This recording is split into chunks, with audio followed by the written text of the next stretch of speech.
Salam sejahtera, terima kasih karena bersama dengan saya di Nazilin Unity Channel. Ini adalah 10 kejayaan utama golongan pekerja di bawah pentadbiran Perdana Menteri yang ke-10. Diucapkan tahniah syabas kepada Anwar Ibrahim kerana telah mengalahkan para jangkaan ramai orang termasuk jangkaan Mahathir Mohamad dan juga jangkaan Muhyiddin Yassin. Sambutan Hari Pekerja tahun 2025 menjadi detik bersejarah buat kaum pekerja di Malaysia. Di bawah kepimpinan Datuk Seri Anwar Ibrahim, Perdana Menteri yang ke-10 dan Menteri Sumber Manusia Steven Sim, pelbagai pencapaian penting telah diraih sekaligus membuktikan bahawa agenda pekerja menjadi keutamaan kerajaan Madani. Berikut ialah 10 kejayaan utama untuk golongan pekerja di bawah pentadbiran Perdana Menteri yang ke-10.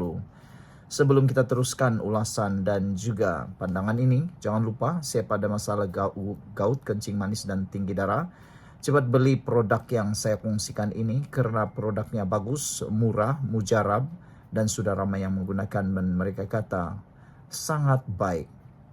Baiklah saudara-saudara sekalian. Berikut dinyatakan 10 kejayaan utama untuk pekerja di bawah pentadbiran Perdana Menteri Anwar Ibrahim.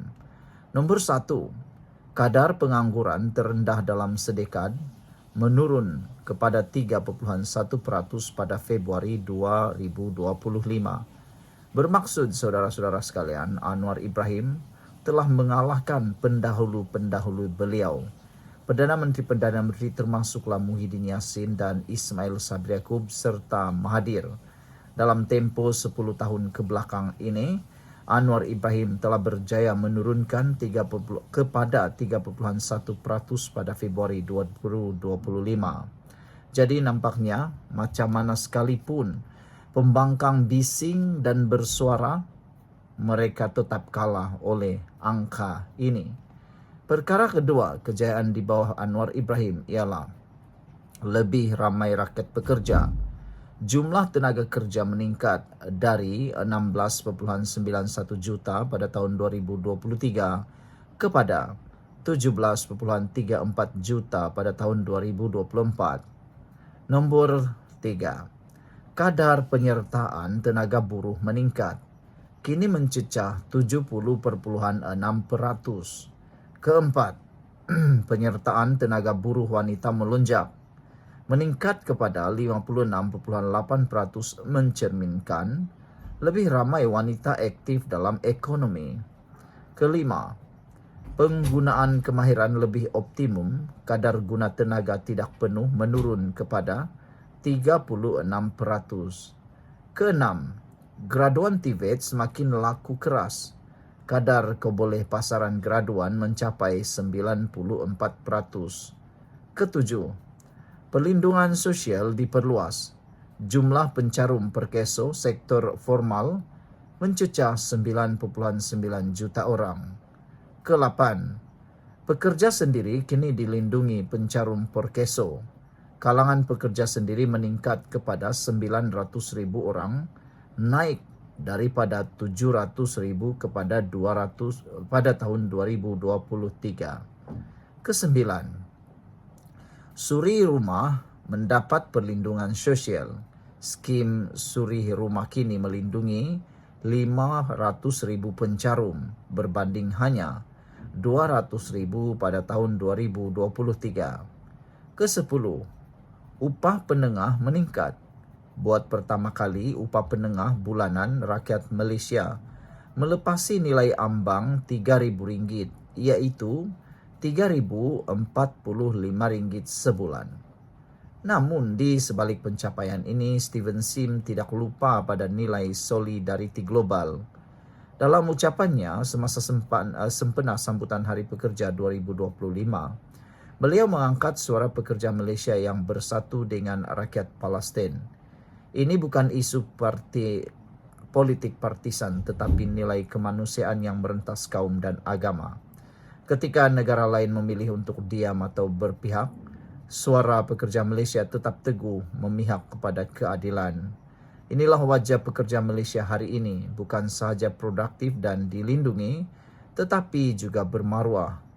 di bawah kepimpinan Perdana Menteri ke-10 Anwar Ibrahim dan watak seperti Steven Sim, pekerja tidak lagi dipinggirkan dalam agenda negara. Mereka kini menjadi tonggak utama kepada pembinaan masa depan Malaysia yang adil, inklusif dan berprinsip. Semoga semangat ini terus hidup, bukan sekadar pada 1 Mei tetapi sepanjang tahun. Sekian dulu untuk kali ini. Jangan lupa tinggalkan komen anda, tekan butang subscribe. Bye-bye.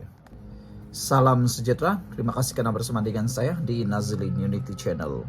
Ini kejutan terbesar yang dilakukan oleh Rafizi dalam dunia politik hari ini. Rafizi mengakui sudah beritahu Anwar untuk hasrat letak jawatan dan tidak sertai kabinet. Wow, ini satu pendedahan yang luar biasa yang pastinya mengejutkan ramai pihak. Timbalan Presiden PKR Rafizi Ramli telah mengutarakan hasrat untuk meletakkan jawatan dalam parti kepada Perdana Menteri Datuk Seri Anwar Ibrahim dan tidak menyertai kabinet.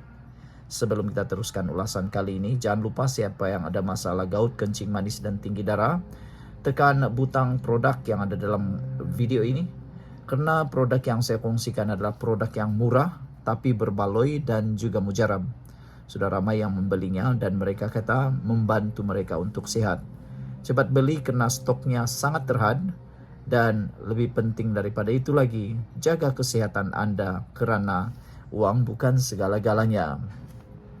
Timbalan Presiden PKR Rafizi Ramli menyatakan bahawa beliau telah mengutarakan hasrat untuk meletakkan jawatan dalam parti kepada Perdana Menteri Datuk Seri Anwar Ibrahim dan tidak menyertai kabinet. Namun jawapan kepada permohonan dan hasrat oleh Rafizi itu dijawab oleh Anwar Ibrahim dengan jawapan yang paling mengejutkan ramai orang dan juga dipuji oleh ramai netizen. Rafizi berkata ia bagi memberi tumpuan kepada kempen akar umbi menjelang pilihan raya umum ke-16 yang dilihatnya ketika ini tidak agresif seperti dahulu dan lebih kepada defensif. Ada kebenaran juga di saat ini dikala kerajaan menjadi Perdana Menteri Anwar Ibrahim, Rafizi pula terikat dengan tanggungjawab dan juga tanggungjawab bersama sebagai ahli kabinet menteri. Dapat dilihat kempen PKR menjadi agak lembab, kurang agresif dan lebih kepada defensif. Itu sebabnya Rafizi kata dia sebenarnya ada hasrat letak jawatan, pernah menyuarakan dan sudah menyuarakan, tetapi jawapan Anwar kepada perkara itu cukup luar biasa. Rafizi yang juga Menteri Ekonomi berkata kebimbangan beliau banyak berkisar kepada keadaan semasa yang mana kempen kerajaan dilihat terlalu bertahan defensif dan tidak menyerang iaitu ofensif seperti rentak PKR semasa menjadi pembangkang. Saya menyatakan kepada Perdana Menteri bahawa saya bersedia untuk tidak bertanding timbalan Presiden dan tidak menyertai kabinet untuk memberi tumpuan kepada kempen akar umbi, kata Rafizi.